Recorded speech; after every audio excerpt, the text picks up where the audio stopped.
नमस्कार, सुप्रभात साथियों, और आपका स्वागत है मेरे यूट्यूब चैनल वन कर्तव्य और जीवन शैली में। और आज की दिनचर्या प्रारंभ हो चुकी है और सुबह का बजा है 9। और आज से हमारे जो वन्य प्राणी सप्ताह है 1 से 7 अक्टूबर उसकी शुरुआत हो गई है और उसकी हार्दिक शुभकामनाएं आप सभी को। और हमारा एक ही उद्देश्य है और वन विभाग का, और मेरा एक मानना है कि जो हम वन्य प्राणी सप्ताह मना रहे हैं इसमें आम जन की भूमिका ज़्यादा होगी, और जब भी हम इन कार्यक्रमों को सफल बना पाएंगे। और इन कार्यक्रमों को मनाने का एक ही उद्देश्य है कि इन वन एवं वन्यजीवों की सुरक्षा का ही एक प्रमुख उद्देश्य है। तो मैं सभी से एक अपील करूंगा कि आप भी इनकी सेवा सुरक्षा को करते हुए, लोगों में जागरूकता पैदा करते हुए और सभी लोग इसमें सहयोग करते हुए तो इन कार्यक्रमों को सफल बनाएंगे और अपने जो जीवन है उसमें भी इनका लोगों के लिए प्रेरणा स्रोत बनेंगे। तो आगे मिलता हूँ आपसे और कोई नई जानकारियों के साथ। तो शुरुआत तैयारी है और सभी लोग आ चुके हैं। और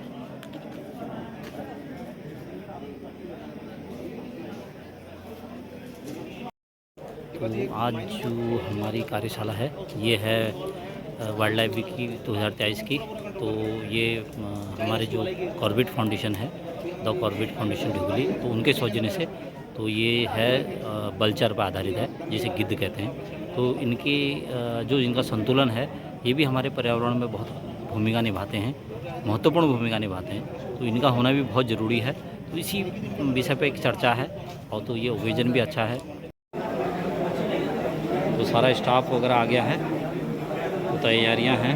तो ले चलते हैं आपको गिद्धों की क्या भूमिका वगैरह है, किस बात पर है तो चर्चा की। जितने भी लोग यहाँ पे और हमारा पश्चिमी वन विभाग और रामनगर वन विभाग का जो स्टाफ है, स्टाफ है, जिसमें फॉरेस्ट ऑफिसर है, फॉरेस्टर्स है और फॉरेस्ट गार्ड्स है, उन सभी लोगों का यहाँ पर बहुत बहुत स्वागत है। और मैं आभार व्यक्त करता हूँ यहाँ पे कॉर्बेट फाउंडेशन का भी बहुत नोटिस पर ये ट्रेनिंग रखी गई है जो वर्चर्स को लेके है। और बहुत स्टेट के अंदर कितने वर्चर्स हैं, किस प्रजाति के वर्चर हैं, कहाँ कहाँ पाए जाते हैं, क्या उनका हेरिटेज है, ये डेटा हमें इस ट्रेनिंग के माध्यम से आप लोगों को दीजिए। तो एक बार पुनः आप सभी लोगों का स्वागत है। ये कॉर्बेट फाउंडेशन का भी, जो उनके प्रोग्राम ऑफिसर है दीप्ति जी और जो दूसरी मैडम भी आई हैं, इनका भी बहुत स्वागत है। जो कैमरा मैन, इनका भी स्वागत है। तो ज़्यादा समय व्यक्त न करते हुए मैं रिक्वेस्ट करूंगा प्रोग्राम ऑफिसर से कि वो ट्रेनिंग को स्टार्ट करें। Thank you. उनको स्कैवेंजर्स कहा जाता है, बल्कि जो खुद आपका शिकार न करके मरे हुए या सड़े जानवर जो है आपके किसी और जानवरों से मारा हो या फिर कोई किसी और कारण से उसकी मृत्यु हुई हो, उनके शवों को खाने में निर्भर करते हैं। दूसरा सड़े गले मांस होता है, इसका डिकम्पोजिशन की हम बात करें, अगर जंगल में देखा जाए तो कोई मान लीजिए हिरन का ही कोई शव है, वो सड़ जल रहा है, तो उसमें कितना समय लगता है? आप फॉरेस्ट डिपार्टमेंट को पता होगा कि नहीं, आप जाके चीज आपको दिखता है तो उसमें कोई हिरन मरा है, कोई आपका वाइल्ड बोडी मरा है, कोई भी आपका जंगली जानवर मरा है, उसको सड़ने गले में टेक्सचर नहीं देखा जाए, आपको वल्चर नहीं, तो कितना समय लगेगा? ये डिकम्पोजिशन में टाइम लगता है ना। पर अगर वहाँ पर वल्चर की प्रेजेंस है तो वो क्या करेगा? वल्चर खा जाएगा उसको, और क्या उसका डिकम्पोजिशन रेट अपने ऑटोमेटिकली कम हो जाएगा। यहाँ पे वल्चर के प्लूमेज मतलब जो आपका उसका फेदर्स होते हैं उसको प्लूमेज कहा जाता है। वो बेसिकली हमेशा क्या होते हैं, डार्क इन कलर होते हैं। किसी को देखा जाए तो कभी आपने मछली कल्चर की बात करें तो वहाँ पर जैसे कोई परिवार में की मृत्यु हो जाती है तो कुछ सबको जलाकर दफनाकर ना होता है, ऐसा ना करके उसे किसी पहाड़ी पे ले जाके वहाँ बॉडी को छोड़ देते हैं। तो पार्टी कल्चर होकर मेन को भगवान के रूप में माना जाता है। ऐसा क्यों करते हैं वो लोग, तो बताएगा उनका जो कल्चर बिलीव है कि अगर ऐसा करने से जो ये है जो हमारे जो सिस्टर्स हैं, जो भी आपके परिवार जो भी खत्म हुआ या फिर मरे हैं, उनको क्या स्वर्ग प्राप्त हो जाता है और उनका रीइंकार्नेशन हो जाता है, तो बड़ा जन्म मिल जाता है, ऐसे उनका कहा जाता है। दूसरा कुछ टर्मिनोलॉजी से अगर हम बात करें, आपकी वर्चर की जो हम बात कर रहे हैं तो कुछ टर्मिनोलॉजी हमें पता होनी चाहिए। पहला है कैटल। देखिए जब ग्रुप ऑफ वर्चर की स्ट्राइक, अगर आसमान में आपकी गिग हो रहे हैं एक साथ तो कोई कैटल बढ़ दिया जाता है, यही है कि वर्चर घूम रहे हैं, तभी ग्रुप ऑफ वर्चर की बोल रहे हैं, तो फिर काम किया जाएगा कैटल। अगर वो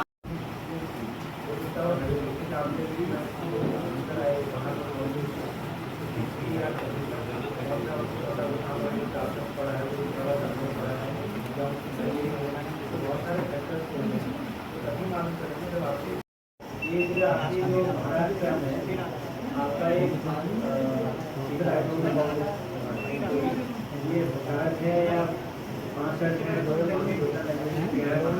बारे में पता होना चाहिए कि वो क्या है, क्योंकि पहली बार बताते हैं और हम संरक्षण किस चीज़ से उसका कर रहे हैं, तो संरक्षण क्या खतरे हैं उसका उसके बारे में भी जानकारी होना जरूरी है, जो कि डॉक्टर बलवीर सर द्वारा बताए गए हैं। कम्युनिटी इंगेजमेंट अगर हम किसी फील्ड से काम करने की बात कर रहे हैं, हम खास करके जो मरे हुए जानवरों पर खाते हैं, तो जानवर किसके पास होते हैं? आपने देखा होगा यहाँ पे अगर हम बात करें कॉर्बेट की बात करें तो यहाँ पे गुजर खतों में ज़्यादातर आपको जो गाय से पालते हैं वो लोग मिलेंगे, उनके पास जानवर ज़्यादा होते हैं। तो साइटिंग भी आपने देखो कि आपने गुजर खतों के वहाँ पे ज़्यादा देखी होगी अकॉर्डिंग टू आपका रादर देन आपका अदर साइट में जो मिलने के बराबर। नेक्स्ट, तो वहाँ पे जब देखा जाता है कि जब आपका रावण द्वारा सीता हरण हुआ था तो जटायु ने अपना ट्राई करा था कि वो रोक सके, लेकिन वो नहीं रोक पाते क्योंकि रावण उनके पंख काट देते हैं।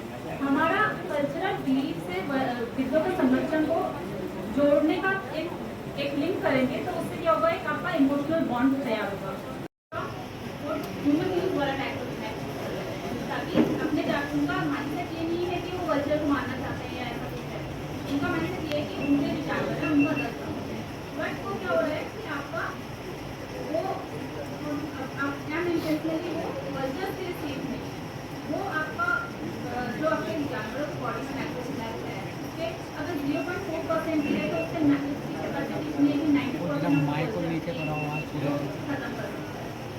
तो इसके लिए क्या है कि आपको गवर्नमेंट ऑफ इंडिया ने भी आपका बैन कर दिया है कैटल में, तो उन चीज़ों का आपका बंद करके ये सारा कैटल का यूज काम हो जाए, ये करा गया है। ठीक है, इनका मेन ऑब्जेक्टिव क्या है, कर्विंग लीकेज ऑफ, आप अपने जानवर को दे सकते हैं और वो इफेक्टिव होते हैं। ठीक है, तो इसके लिए आपका क्या है, मेलोडाइटिन और आपका सल्फेटिन, ये जो ड्रग भी सेम काम करते हैं आपका पेन किलर का और आपका पेन किलर के लिए काम करते हैं, जिससे आपके जानवरों को राहत मिल जाएगी और ये गिद्धों के लिए भी आपका हानिकारक उस लेवल पे नहीं होगा जो किडनी फेलियर के लिए काम कर रहा है, as a type of level जो काम कर रहा है वो उस लेवल तक आपका हानिकारक नहीं होगा। अभी जितने भी आपके ये हम आपका BCDC की बात करें या एनुअल एक्शन प्लान की बात करें, इनका ये एक और मेन मोटिव है कि जो भी ड्रग हम कह रहे हैं कि पेन किलर के लिए हमको जानवरों को ये देना चाहिए, उसके लिए भी वो वर्चुअल पे पहले एक्सपेरिमेंट कर रहे हैं कि कहीं वो वर्चुअल से हानिकारक तो नहीं है, उसके बाद ही वो आपको मार्केट में या वेटनरी सेक्टर में आपको वो इंट्रोड्यूस करेंगे। सेफ्टी के लिए और इनके कंजर्वेशन के लिए हम देखते हैं कि जो इनके नेस्ट होते हैं, घोंसले जो बड़े बड़े पेड़ों पर होते हैं, तो अधिकतर जो कभी कभी ये देखा जाता है कि आबादी के किनारे भी कुछ पेड़ होते हैं बड़े वाले, तो इन पर हम लोगों को नज़र रखनी चाहिए कि कोई उसको डिस्टर्ब ना करे। अगर कोई जाता है या उस पर कुछ लोग जाते हैं तो जैसे ठेकेदार कॉन्ट्रैक्टर होते हैं, सेलर के पेड़ होते हैं, तो इन तो मांस खाए सड़ा हुआ जो भी, और गांव में वैसे भी गाय भैंस तो मरते ही रहते हैं, तो वो लोग क्या करते हैं कि जंगलों में ही फेंकते हैं, और तो उन्हें जगह मिलती ही नहीं है तो वो जंगलों में ही डालते हैं। और हम उन्हें ये भी बोलते हैं कि आप जंगलों में ऐसे मत फेंकिए, उन्हें गड्ढा खोदिए तो उन्हें डाल दीजिए उसके अंदर। तो एक तरफ से तो वो गिद्धों के लिए जरूरी है और एक तरफ से उसे टाइगर भी आके खाना है, और हम उन्हें ये भी बोलते हैं कि आप उसे मत खाइए, अगर टाइगर उसे खाएगा तो जरूरी है कि वो आपकी तरफ को अट्रैक्ट होगा, मतलब घरों की तरफ को ज्यादा हो जाएगा, अगर उसे इजीली मांस मिल जाएगा खाने के लिए।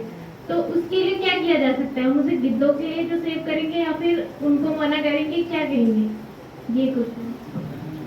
गिद्धों के लिए कहीं आपका क्वेश्चन है कि जो आपका कार्केसेस हैं उनको आप जंगल में डंप करने की बात कर रहे हैं ना, तो देखिए क्या है कि जंगल तो जंगली जानवरों के लिए ही बने हुए हैं, तो हमारा मेन तो ये है कि हमें उनको सेव करना ज़्यादा जरूरी है। ये कर सकते हैं जंगल में ही, वहाँ पे हम जो भी उनके मरे हुए जानवर है वहाँ पे हम डंप कर दें, ताकि जहाँ पे वल्चर की साइटिंग होती हो, जहाँ पे हमें पता चल रहा है कि नंबर ऑफ वल्चर ज़्यादा हैं, तो वहाँ पे हम उसके आसपास के वहाँ पे डंप करने का एक प्रॉपर एरिया बना सकते हैं, ताकि जो कम्युनिटी है उनसे भी दूर रहे। टाइगर भी अगर खाता है उसे तो वो जंगल में ही खाए, ताकि वो कम्युनिटी के नजदीक ना आए। मेरे हिसाब से तो ये हो सकता है बाकी प्रदेश उसके पास उनका एक कल्चर का ब्रीडिंग सेंटर है, तो वहाँ पे जो गांव है उस गांव में उन्होंने एक उस पर डंपिंग साइट को चुन लिया है। उस डंपिंग साइट को प्रॉपरली जो है फेंसिंग कर दिया, सोलर फेंसिंग भी कर दी है, बाउंड वायर फेंसिंग भी कर दी है। और गांव में ये मैसेज दिया जाता है कि जब भी किसी का जानवर मरे तो अपने जो जानवर मरा हुआ है उसको वहाँ जाके फेंक दे, लेकिन उससे पहले वो इंश्योर करेगा कि उस जानवर पे डिक्लोफिनेक या कोई भी दर्द निवारक दवा का यूज ना किया गया हो। ठीक है, तो जब ऐसा होता है तो क्या होता है कि वहाँ पे गिद्ध की जो पॉपुलेशन है वो वहाँ पे आती है, उसको फीड करती है और वहाँ से उसका जो हैबिटेट है वो लगातार इंप्रूव होता जा रहा है। जो आपका क्वेश्चन था बेसिकली, जो हमारे एरिया में प्रॉब्लम आ रही है कि लोगों के जानवर मर रहे हैं अगर, तो वो जाके उसको जंगल में जाके फेंक दे रहे हैं, जो बिल्कुल भी रैंडमली जाके फेंक रहे हैं। कोई इसका जो है तरीका जो है पूरा रैंडम है, जिसकी मर्जी जहाँ आ रही है वहाँ जाके फेंक दे रहा है। और अगर कोई गाँव के आसपास जाके फेंक रहा है तो उसमें क्या होता है कि लेपर्ड आके उसको खा रहा है या टाइगर उस पर जो अट्रैक्ट हो रहा है, तो उसमें ह्यूमन वाइल्ड लाइफ कॉन्फ्लिक्ट भी बढ़ता जा रहा है। तो उसके लिए अच्छा सोल्यूशन है कि अगर हम एक प्रॉपर डंपिंग साइट यहाँ पे चुन लें, यहाँ पर जो है ऐसे जानवर जिसमें भी कोई भी दर्द निवारक दवा का यूज ना किया गया हो उसकी वहाँ पे डंपिंग कर दी जाए और कल्चर के हैबिटेट का वो एरिया हो, तो बहुत जल्दी उस कैरेक्टर के साथ होने की संभावना बढ़ जाएगी और ह्यूमन वाइल्ड लाइफ कॉन्फ्लिक्ट भी जो है मैनेज कर पाएंगे। यहाँ पर क्या चीज़ें फिल करनी है, क्या क्वेश्चन का मतलब क्या बैठ रहा है वो आप अभी समझ लीजिए, और किसी को क्वेश्चन है तो वो भी अभी आप पूछ सकते हैं। ठीक है, सबसे पहले तो आप देखिए दिनांक आप फिल करेंगे। ये फॉर्मेट ऐसा नहीं है कि आपको हर जगह एक वर्चर की आप एक फॉर्मेट भर रहे हैं। जैसे आप एक लोकेशन पे गए वहाँ पे कितने गिद्ध हैं वहाँ पे